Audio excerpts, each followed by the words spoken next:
Ďalšie je Slobiter.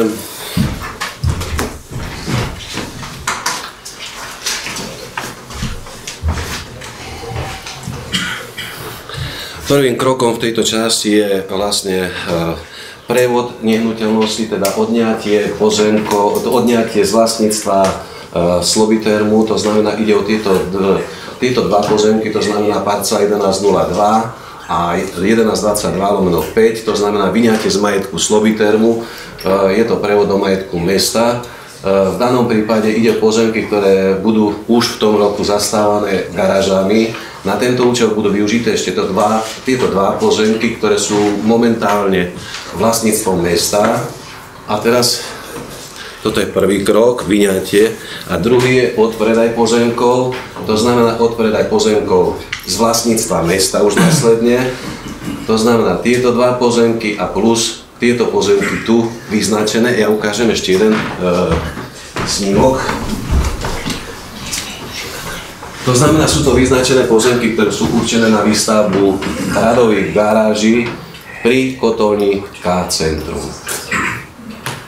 Dobre, tú zástavbu garáží pri kotolni K-Centrum poznáte, našiel sa ďalší priestor, požiadavky sú v centre mesta, výjmeme pozemky od Slobitermu. No v prvom rade vyňatie. Slobiter od nás kúpi, postaví garáže a potom to zhodnotí ako organizáciu. Zostatok pozemkov, ktoré budú vo vlastníctve, samozrejme získané terajším vyňatím, sa spätne potom prevedú, teda vložia do vlastníctva Slobiteru. Predajú. Nie, tie už sa vložia. To už je zostatok pozemkov, to je tá tretia časť. Môžem ďalej? To je zaujímavé, my máme nový imunitný výbor. Ale dvojčlenný, to je nerozhodný. Trojčlenný výbor. Krovníci. Pán primátor, on sa to nemôže, lebo mera tlak. Tabletku je nepodiaci dá. No,